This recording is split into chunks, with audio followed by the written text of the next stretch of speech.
Welcome to the first college football breakdown. I'm your host, Tyler Beaman, and I am joined by Tanner Maloney and Finn Larch. Before we get started, I want to address the recent passing from the Dallas Cowboys. Marshawn Nealon, Cowboys defensive end, committed suicide yesterday morning. Our thoughts and prayers are with him, his family, his girlfriend, as they mourn the loss of Marshawn Nealon. Getting into the college football breakdown, I want to start with the college football playoff poll, which this is the first poll that actually matters this year. Yep. So the top 10 of the poll: Ohio State, Indiana, Texas A&M, Alabama, Georgia, Ole Miss, BYU, Texas Tech, and Oregon, and Notre Dame. What are y'all's opinions on the top 10? Do you think anyone got snubbed? What would you change about it? I think it's odd that Notre Dame is even in there to begin with. I mean, a 6-2 team going in. I think I could see lots of other teams that should have a chance to get in there. I think Virginia has the chance, even though Texas is 7-2. I think they might have a chance. Is BYU in there? BYU, Yes. But I do think that Notre Dame might be ranked a bit too high. I think there's other teams you could put in there instead. I'm a Notre Dame fan, so I'm kind of biased. I think 10 is right for them, but I can see where you're coming from. I think the top four are definitely set. I think those are perfect how they are. Georgia hasn't had many quality wins that I've seen this season. BYU is undefeated. I feel like they're evenly ranked at 7. But other than that, I agree with Finn. There's some other teams that should have a chance there in the top 12. Yeah, I also talk about Ole Miss. Ole Miss is ranked pretty high for being 8-1. Yeah. Their only loss being to Georgia. But looking at their schedule, they really have not beat any other ranked teams except Oklahoma. Oklahoma's their only currently ranked win that they have so far.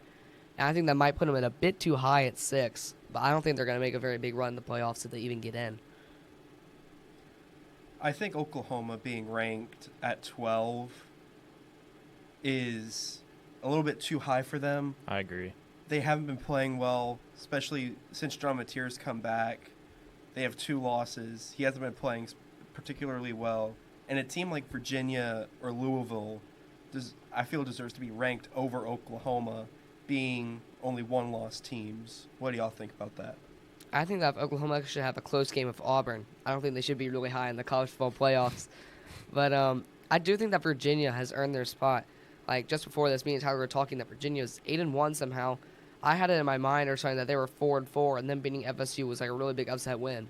But apparently they're pretty good this year. And I think that we should give Virginia the benefit of the doubt, even though they're an ACC school, get them up a bit in the rankings. Yeah, I agree. I think Virginia's underestimated this season by a lot of people. Definitely agree that Oklahoma is a little too high. They have 2 losses and they're number 12. I just don't understand that. Same with Texas. I mean, we've seen Arch Manning this season. He hasn't been all that. His stats have been good, but I mean, he just throws screen passes to his receivers and running back. I mean, I don't know why Texas is up there either, but. And then one last thing about the college football playoff poll is Miami being ranked at 18. They have their win over Notre Dame, but outside of that, they haven't done anything impressive this year. Carson Beck has looked awful the last few weeks, throwing multiple interceptions. Where do you think Miami should be now, and where do you think they'll finish the season at?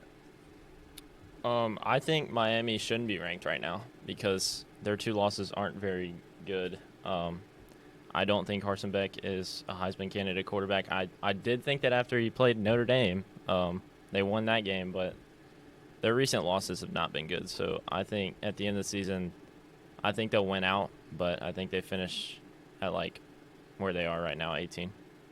If you talked to me 3 weeks ago and asked that same question, I would have said that Miami would have a serious shot at winning the national championship.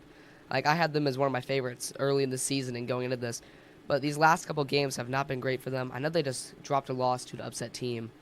Who were they playing this year? This past week they took a loss to. I felt like it was an upset at least. Oh, it was Louisville. Never mind, Louisville.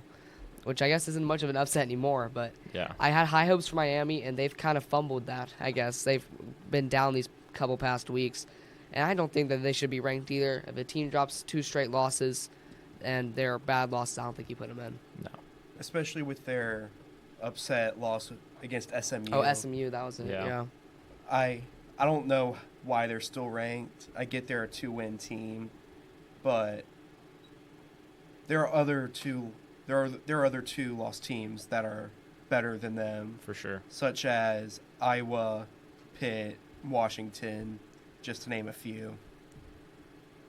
Switching gears now to the coaching carousel, which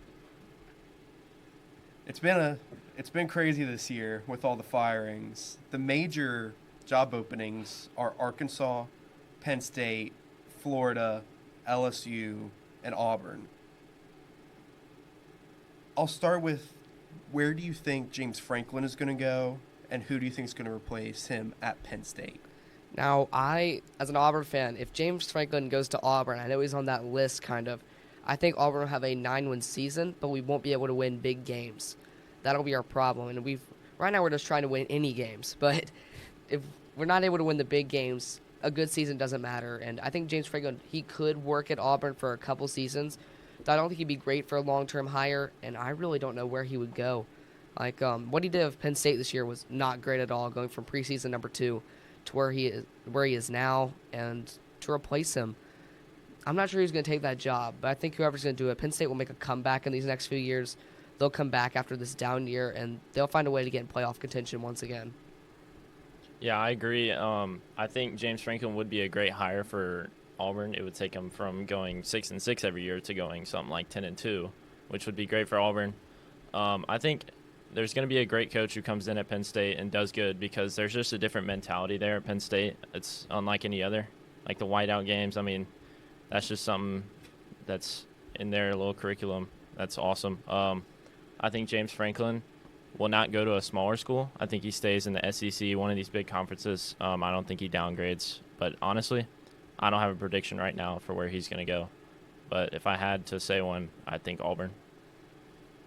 When we look at the Penn State job opening, I know he just signed an extension with the school he's currently at, but I think Matt Rule is a prime candidate to be the next head coach of Penn State. He's an alum, and he resurrected Nebraska from being awful to now being a ranked team.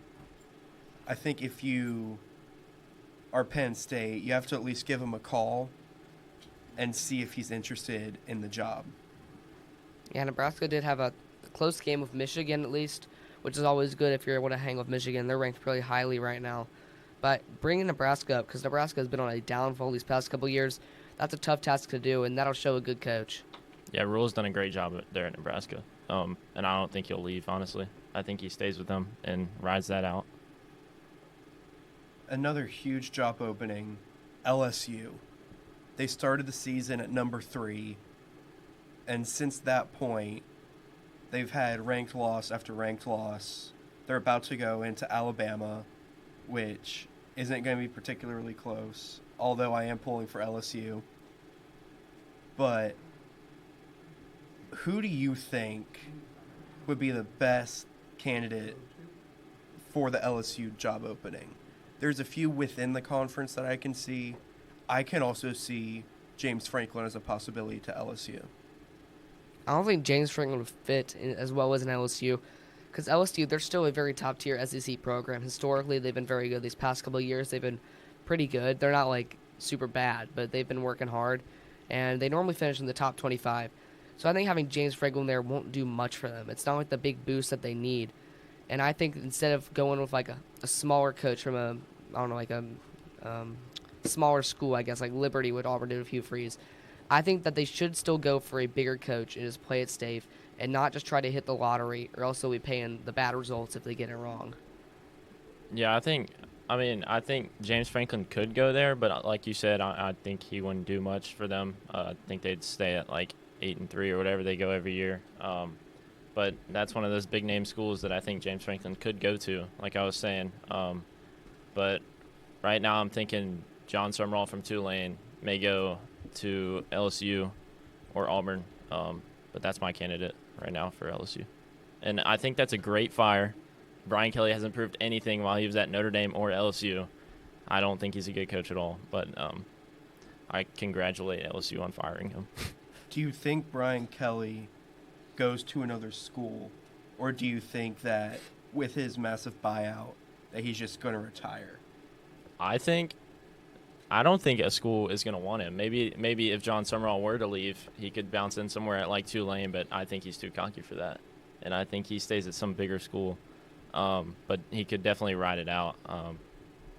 That big buyout, I mean, he could live off of that for the rest of his life. But, yeah.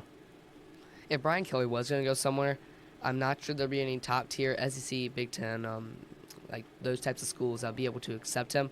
Those top tiers, I think he would have to go into the mid-majors or the lower tier of that division. I don't think he's going to want to settle for that. So I think he just to take the buyout and go. I agree with both of you. He has not proven much of anything the last half decade, losing at Notre Dame. I know they won while he was there, but they never won anything meaningful. Mm-mm. And then being so bad at LSU this year, I don't see how any team would want to bring him in as their next head coach. I feel the same way about Billy Napier. He proved nothing at a high level. If he becomes a coach again, it'll be at like a Sun Belt or a Conference USA school. But someone like him, I don't see coaching at an SEC, Big Ten, or ACC level. Yeah, Florida has not had a great season. Napier has not done a great job. They took losses to South Florida. That South Florida loss is a bad one, 16-13. Literally beginning of the season, starting out close to the top 10, pretty highly ranked, and then just falling down, just not being able to get anything working. And I do think that if he was going to coach again, it would be at CUSA, Sunbelt, the MAC, somewhere like that, where he might be able to build up again to go to an ACC or Big Ten school. I agree. Billy Napier, I don't think anybody's going to want him either. Honestly, if he were to leave Florida, did he get fired? Yeah, he he's did. fired. He did. But, yeah, I mean, he hasn't proved anything for Florida. Even with bringing in that good quarterback, couldn't bring in enough guys, I guess. But I think at the end of the day, these losses are on him. I don't think it's on the players. And now, for, in my opinion, one of the best jobs in the country, one of the best job openings, Auburn. We've just fired Hugh Freeze, thank goodness. He's gone. DJ Durkin's the interim. Do you think that DJ Durkin will be Auburn's next head coach, or do you think that we're going to hire outside of the team? He might be the next coach, but I don't really want him to be the coach. I don't think we should put him up there. It's just really for personal reasons. My thing, I just don't want him to be there. It's just kind of random. I think that we should go out for an outside coach, and I don't think that we should be doing what we've done the past few years, picking up someone from Boise and Liberty, like going into those mid-major schools or the Mountain West teams, that type of stuff, and pick up a coach. I think we should play it safe, go for a team that has shown that they've done well in a Power 4 conference, and just roll with that. And I think a prime example would be Georgia Tech's coach. He's done a great job this year. He's got them ranked. They got some really big wins, playoff contention, and I think he'd be a great fit for the job. A couple years ago, there was a situation like this with Notre Dame. Marcus Freeman, he was the D coordinator. They brought him in as the interim and hired him. I think them hiring DJ Durkin wouldn't be a bad thing at head coach because we've seen how Marcus Freeman has turned out. But, yeah, they could bring in somebody bigger who's more of a head coach and leave him at a D coordinator, bring in a different offensive coordinator if they need to, and just build around that. And I think James Franklin could be the guy for their head coach position. Yeah, he's a great defensive coordinator, and I think that's why we should keep him there. Yeah. If Auburn hasn't let his team score over 24 points on them in the whole season, against we're playing multiple SEC top 10 schools, and no one scored more than 24 points, I think you should keep him as defensive coordinator, let him stick to his specialty, and that'll help our offense greatly if we can get it moving. I agree with you. I think the coaches we should go after, John Summerall from Tulane, he has rebuilt that program. He rebuilt Troy, and he doesn't lose at home. That's something that Auburn prided itself on up until the Brian Harsin era, was winning at home. It's an extremely tough place to play, but the on-field product has not been as such. Another candidate is Kenny Dillingham from Arizona State. He was Auburn's offensive coordinator in Bo Nix's freshman season, our last winning season. I think he would be a great hire. I also really like Georgia Tech's head coach as a possibility. I don't see James Franklin working at Auburn because of our two biggest rivals being Alabama and Georgia and his inability to win big games. He was 4-21 at Penn State against top 10 opponents. Yeah. So I think Auburn should go after Kenny Dillingham, John Summerall, or Georgia Tech's head coach, or keep DJ Durkin. We'll just have to see what DJ Durkin does for Auburn in these coming weeks. But I agree with that Kenny Dillingham situation. I didn't even think about that. I think he would be a great hire for Auburn. I think he'd really fit. Yeah, I guess this will be a really big test going up against 15 Vanderbilt with Pavia, who has just destroyed our defense in past years. If DJ can get this defense moving really hard, and I think Durkins might be able to win the game. All right, that's it for this week's college football breakdown. I'm your host, Tyler Beaman, joined by my guests, Tanner Maloney and Finn Larch. Thank y'all for joining. Go Cardinals and War Eagle. Go Irish. War Eagle.